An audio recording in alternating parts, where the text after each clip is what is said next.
जय श्रीराम मित्रांनो. काल एवढा मूड खराब झाला होता ना माझा, तुम्हाला काय सांगायचं. कात्रजपाशी माझा ॲक्सिडेंट झाला होता, तुम्हाला दाखवतो. टेन लॅम्प फुटला माझा, हे बघा, या ना, ते पूर्ण टेन लॅम्प फुटला, मारला येऊन जाऊन ह्या साईडलाच माझा ॲक्सिडेंट होऊ लागलाय. सारखं ह्या साईडलाच ॲक्सिडेंट होऊ लागलाय. आणि हे पण इथं पण खर्चटलं बघा. आणि हे टेन लॅम्प हे पण गेलं. घेतले पैसे मी जेवढे टेन लॅम्पचे तेवढेच घेतले, कारण ते आपलं जवळचंच होता, त्यामुळं तेच घेतलं. आणि नंतर एवढा मूड खराब झाला, व्हिडिओ तर सोडा काहीच काढू शकलो नाही.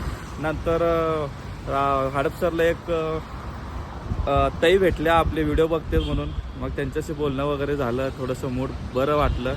असं कोणीतरी भेटल्यावर असं झालं, आणि असं कोणीतरी आपलं फॉलोअर्स भेटला तर बरं वाटतंय. मग तेव्हा ठीक आहे म्हणलं, चला झालं ते झालं. आणि बाकीचं काही व्हिडिओ पण काढलं नाही, सरळ घरी गेलो. पूर्ण टोटली मूड खराब झाला म्हणून ना विषयच क्लोज झाला. जाऊ दे म्हणलं, मग चला.